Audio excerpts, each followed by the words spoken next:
Greetings, RC Model Geeks, and here we are, part 6 of the Sig Wonder build.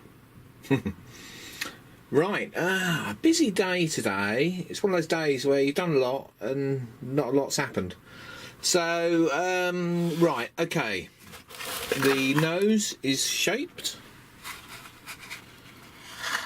And that's quite sleek. Or it will be. If we put the old spinner on the front there, we'll get an idea of what it's going to look like. So that's not too bad. I've left a slot in the bottom for cooling, which is going to be something like that. Obviously the ESC's sitting in there. I've also done the rear hatch for the access to the elevator servo. So that's all in there. I've not cut a hatch yet for the battery. We'll still wait and see what happens with that. I've put in the servo there. That's the elevator servo. That's mounted on some hardwood bearers. I've added this bit of wood here and there. It doesn't have that on the original drawing, but it just gives a bit more surface for where the tailplane is going to stick. Otherwise it was only gluing to that very thin bit of outside wood. And it also strengthens up that rear a lot as well. Obviously we don't want the thing falling apart in the air, do we? Yeah, so that's all that done. I've also I've made the tailplane, the horizontal stabiliser, which is basically just a rectangular bit of wood with an elevator on the back, and there that is. So that's all done. That's ready to be stuck on to there. Yeah, God, that's all I've done really today. It doesn't sound like a lot, but getting that looking nice took quite a bit of time. Yeah, that front section. At the moment, it's permanently fixed on there, so if I wanted to get the motor out, it's a little bit of a bind. But the way it's attached, if I ever needed to get in here, it's just a matter of cutting around that line, and that whole front section will basically come off like a cowling.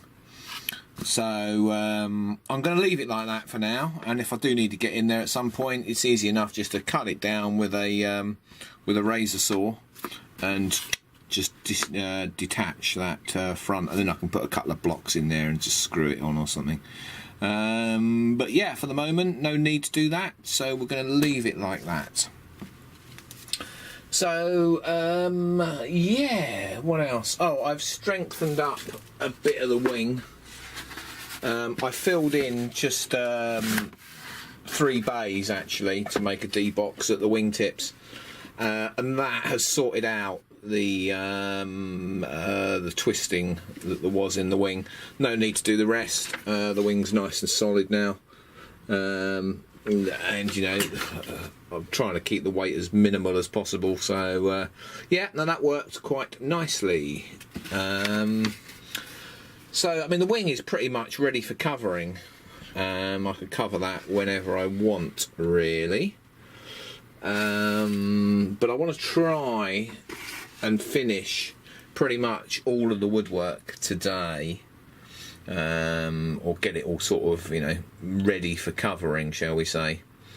Then tomorrow I can sort of have a bit of a tidy up, clear the top, and cover everything. Yeah, so I don't know what I'm going to do next. It's like, I don't know, 6:30 or something in the evening now, and this is the first bit of video I've made because I've just been plodding on. Yes. There isn't a lot more I can do before I have to start covering, because this needs to be covered before it's glued on. The vertical fins need to be covered before they're glued on.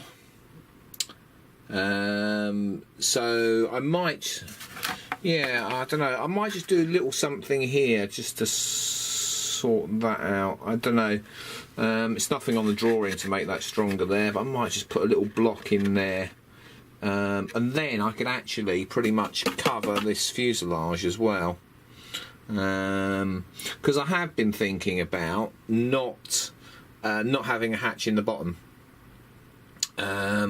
With the 2 screws on here, it's actually very easy just to whip the 2 screws out and put your battery in.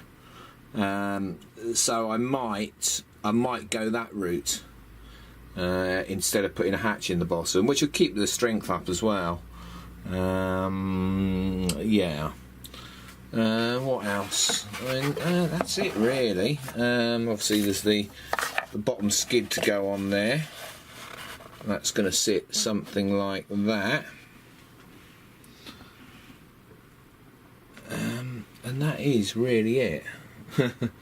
There's not a lot more. So I reckon I'm going to call it a day, and clear the decks for tomorrow, and basically do some covering. I think that's the way to go. Because the sooner we get it covered, the sooner it gets flying, eh? Oh, I know. Well, there is one thing I've got to do. I've got to cut a hole in the wing here to mount the servo for the ailerons. So I might do that and then call it a day. So back with you in a minute once I've cut that hole in there for the aileron servo. Right. I've taken it as far as I can. Servo is in the wing, and yeah, it's as close as it can be to covering without actually covering it. The nose looks very nice, I think. Have a look at that shape there. Yeah, it's going to look very sexy, I think, with that prop and that spinner. So yes, it's I think it's a covering day tomorrow. We can put the tail on partly just to have a look, but it won't give you that much of an idea because it's just a rectangular bit of wood. But so that's with the tail, and then that is with the side fins on there. So yeah, it's almost there. So I think I'll be covering tomorrow, and then a maiden at the weekend by the looks of it. So yes, we'll see how. Oh god, crikey! Yeah. How that one goes. Yeah, I've only got one 4S battery, and it's an old one, so hopefully that'll be enough grunt. But we'll fly it on 3S anyway, first of all, just to see how it goes. You know. Cool. That's it. I'm calling it a day. I'm knackered. So I'll see you all again tomorrow. So like, comment and subscribe. Hope you liked the Mirrors video earlier today. That's a great plane to fly. It's a shame they don't make it anymore. So yeah, like, comment, subscribe. You want to email us? There it is, right on the end of my finger. Oh look, I must have cut myself. And yeah, see you all tomorrow. Bye.